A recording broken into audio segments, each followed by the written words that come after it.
Hi everybody, it's the Ruthless Jobber here. Welcome back to the channel.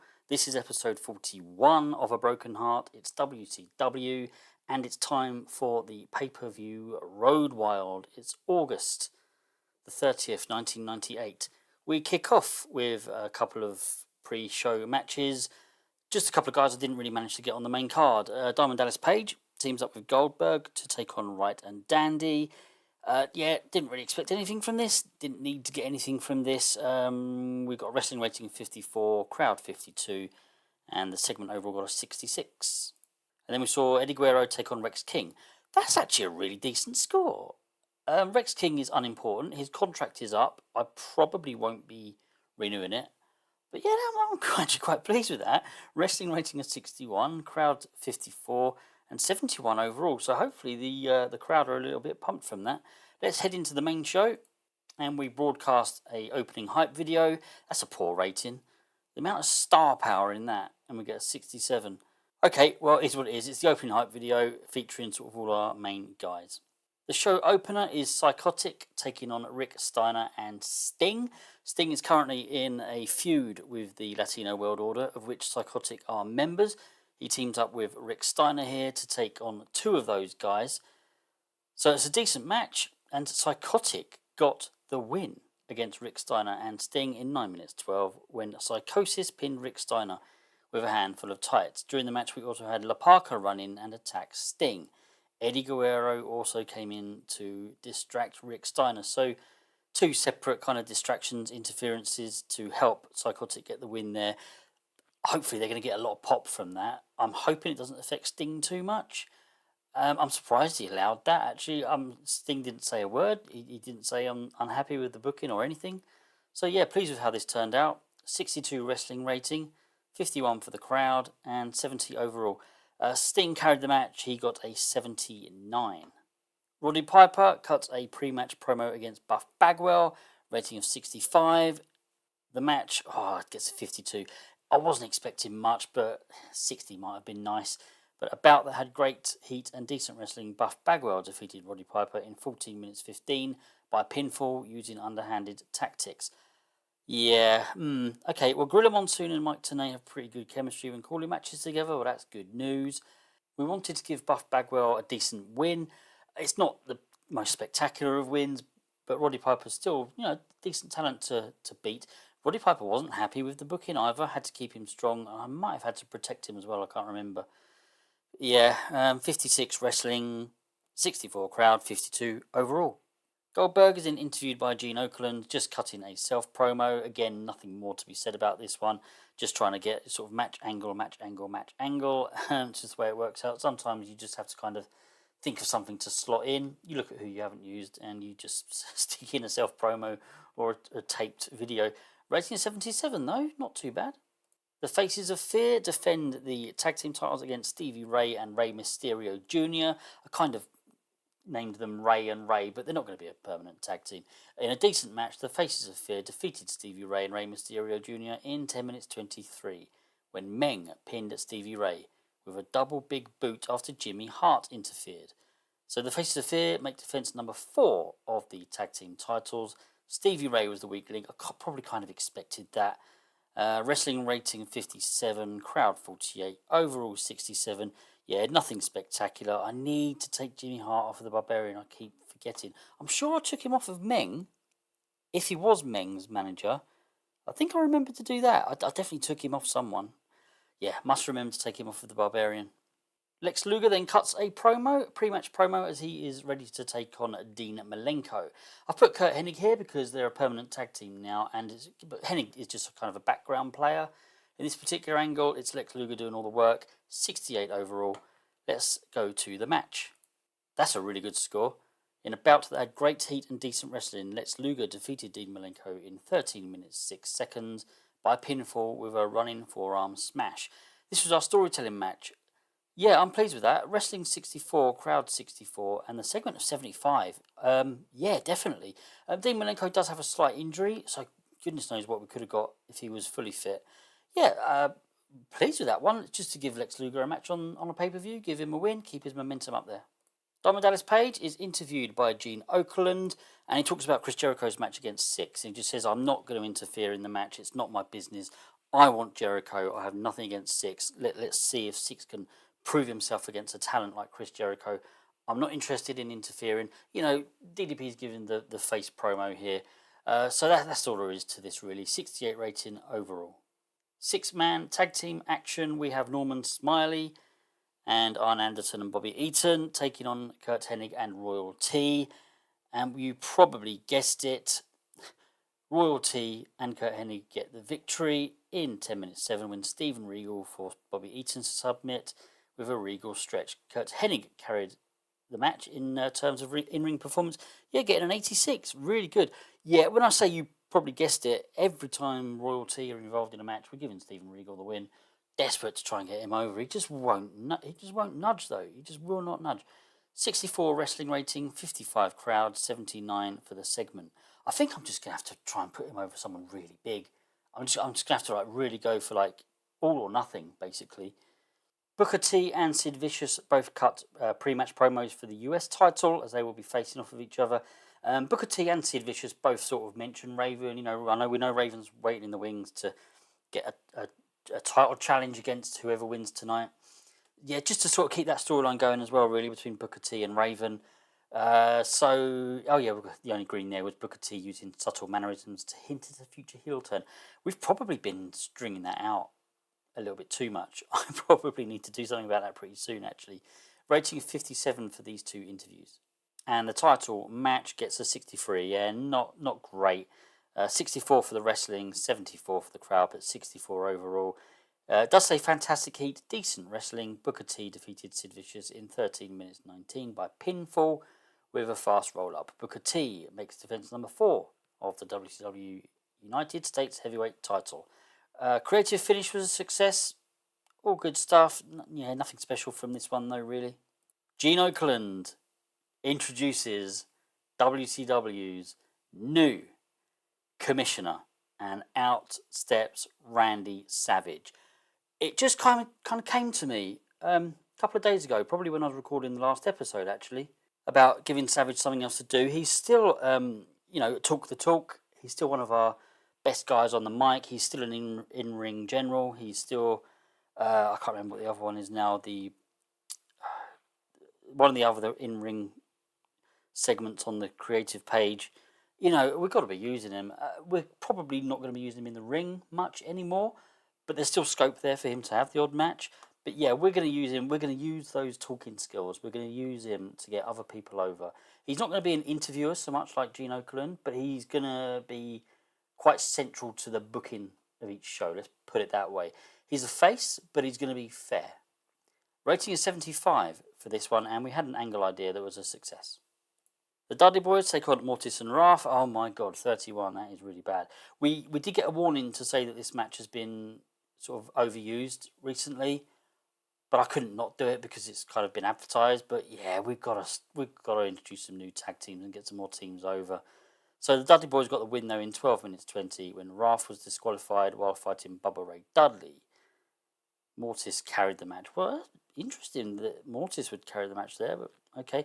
So wrestling was 51, crowd 43, and 31 for the overall segment. Yeah, that really isn't great at all.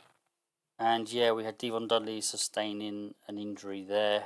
Chris Jericho, a taped promo video, nothing more than that. 72, excellent stuff. He does have a match now against Six. Of course he wins. This was our high spots match. Great heat and decent wrestling. Chris Jericho defeated Six in 11 minutes 47 by submission with a lion tamer. Yeah, it's our high spots match. Great heat. I'm pleased. I mean, it's only 64, so not so sure on the great. But if we're getting great heat out of matches involving people like Six, who was down, I think he's recognisable. That's quite pleased with that. Chris Jericho getting a 77. Yeah, 79 overall though. Definitely can't complain at that one. Bam Bam Bigelow cut a pre-match promo against RVD. I have spelled Bigelow wrong. 75 in a pre-match promo. Not too bad. How does the match go? 79. Yeah, that's good. In a bout that had great heat and good wrestling, Bam Bam Bigelow defeated Rob Van Dam in 14 minutes 43 by countout During the match, we saw Steven Regal distract RVD and Terry Taylor also distract RVD. I always trip up with the way that's written. But 71 for the wrestling, 66 crowd, 79 overall. That's fantastic. I mean, yes, we want to push Rob Van Dam, but we're not going to overdo it. And Bigelow, we're pushing. He's a priority to push at the moment. But very, very pleased with this match. We had the storyline advance, the Perfect Resolution storyline advance. Yeah, 79. Hopefully RVD gets some pop from that. Post-match, we've got Bam Bam Bigelow and Royalty beating down RVD.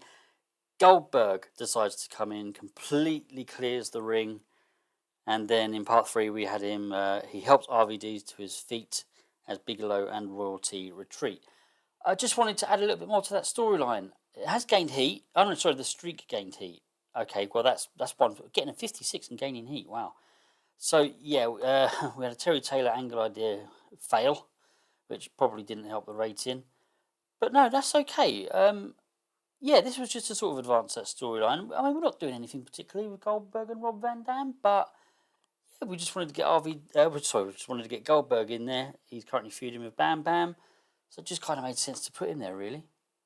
The main event then for the Heavyweight Championship, that's not a bad score. In a bout that had fantastic heat and great wrestling, Hollywood Hogan defeated Bret Hart and the Giant in 14 minutes 52 when Hollywood Hogan pinned the Giant with a Hollywood leg drop following interference from Bam Bam Bigelow. And of course, I'm not going to take on Goldberg, but I'll go for the Giant in this one. Yeah, so it's Hollywood Hogan's defense number 5 of the heavyweight title. Bret Hart carried the match. He was annoyed at this turnout. He was annoyed at the result, so we had to keep him strong. I think we had to protect him as well.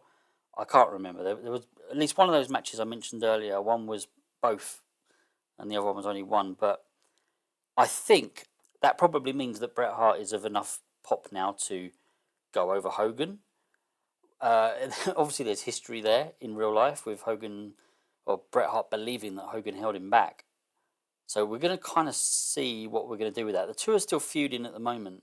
Wrestling 73, crowd 82, segment 77. Yeah, really pleased with that. And we had 2 storylines gain heat. And the creative finish as well was a success. Post-match, Hogan celebrates with the belt. Bam Bam Bigelow's kind of there as well. What's he doing there? Overall rating of 75. And another angle idea that was a success. What do we get overall? 76. Yeah, that's pleasing, isn't it? The show increased our popularity in 10 regions. That's more like it, guys. That's what we want to see. Going to address the locker room. I can't remember everybody who was fantastic, but I mean, Bret Hart wasn't he? So tell him that he was awesome. Who was the one in one of the early matches? Someone, Kurt Hennig. Yeah. I think we'll say praise for a great performance. And I can't remember. There was one other as well that was like he just did really, really well. It's probably someone like Chris Jericho. So let's just choose him anyway because it probably was Chris Jericho. But let's just say complimented for a good performance. Make the speech. Bret Hart's pleased. Kurt Hennig's pleased. And Chris Jericho was very happy. Okay, excellent. Injury review. Yeah, we got one, didn't we? Devon Dudley, 19 days. He's working through it. So, I mean, if we do use him, yeah, we're going to have to protect him. But I don't not want to use the Dudley boys. So, yeah, I've got to use him, really. Financial report. We made $2.5 million after this pay-per-view. That's all fantastic stuff. Popularity recap. Yeah, we're gaining in some obscure areas. We'd still love to see Canada and the US improve, but yeah, they're already quite high. Media scrum. I don't like these because I'm no good at them. Stevie Ray had an off night. I'm sure it was a one-off. Hollywood Hogan had an off day. See, I'd like to have an option to say that the guy's getting older. Don't expect too much from him anymore. Although having said that, if I used that option, it'd probably upset the guy. Everyone has nights off, give him a break. Okay, it seems like everyone agrees that WCW Road Wild 1998 has been a successful show. What are your thoughts now that it's over? I'm delighted that it went so well. Maybe it was a good show, but it can still improve. Upwards and onwards. Honestly, it was okay. No, I was disappointed. No, huge success. Yeah, the whole roster should be very proud. I think, yeah, your response goes down well with the locker room. Excellent stuff. There's more. It's known that Randy Savage and Elizabeth hate each other. Oh, all right. Randy Savage has the insecure. Yeah, okay. Yeah, as long as they remain professional. Oh, for goodness sake. It didn't go down well with the locker room. Top of your roster has a slightly mature vibe. Yeah, I know. If you're big stars, the average age is around 38 years old. Is it a worry that you have so many of your biggest draws are at best starting to reach the tail end of their career?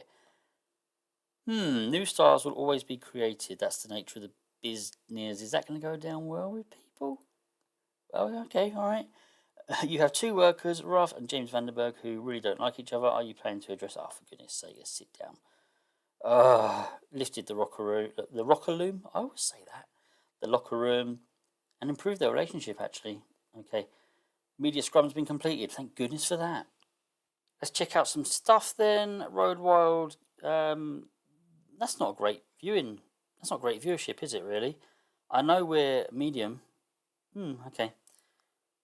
Yeah, the buy rate 1.4 million is, well, I suppose it's not bad. Devon Dudley's injured. Yeah, we know. Okay. Right. What do I always do after we have a pay-per-view? I tend to do it after every show right now, though. But still, let's have a look at the overview. Let's see if anyone's perception. Oh, we've got so many major stars. Look at this. Hang on. I've got everyone, including non-wrestlers, because Gene Okerlund's up there. That's better. Yeah, I mean, we've still got a lot. We've got a lot of major stars now. I mean, it's good in one respect. I mean, we've still got 3 guys to come back. Well, Ric Flair, he's causing too many problems backstage, so we might not. Stars, DDP, Eddie, Savage, yeah, okay, the Giant. Yeah, Rob Van Dam's well known. Was he there? Was he there before? I can't remember. Okay, that's not too shabby. I just want to have a look, see where has Steven Regal. Steven Regal is still not recognisable. What have we got to do to get that guy over? How old is he? 30. We've got to start getting him over now. Very cold momentum. Can I... I've already changed his gimmick not long ago. How can he have poor momentum? How can he... It can be tweaked, so we can probably change it, actually. Tea drinking snob. There we go. Tea drinking snob. Let's try and do something here. Let's deploy. Why not? First time I've done one of these. We want him to have some swagger. He's particularly good. Yeah, okay. All right, let's do it. Let's see if that helps him. Something's got to. There was something else I was going to do. Let's finally do this. The Barbarian. Let's finally. He doesn't need a manager. Done. Okay, that is the end of this episode. Hope you've enjoyed it. I think that was a very successful pay-per-view, actually. I am pleased with that. Next up is... I can't remember. Hang on. I'll just have a look here. Events and TV. Full Brawl. Yeah, it's going to be much the same as Road Wild, really. It's kind of a middle-of-the-road pay-per-view. Halloween Havoc is what I regard as the next big one for us, the next big one for WCW. So I really want to be doing something big for that. I have got some plans already written down. I'm just having a look. Yeah. Okay, it could be an interesting one. I'm not going to give anything away just yet. So please give a like and subscribe if you have enjoyed this. Thank you to everybody so far who has liked my channel or my videos and subscribed to my channel and left me comments and all that. I do try to keep these things going. This is probably the longest series I've ever had. A couple of others a lot of others have fallen by the wayside, but this one's kind of really sticking around. Yeah, a few weeks ago I was a bit, I don't know about this anymore, but I've kind of been inspired to keep going. Maybe that's the answer. Just get on with it and you end up enjoying it again. But anyway, you guys all take care and I'll see you again soon. Goodbye.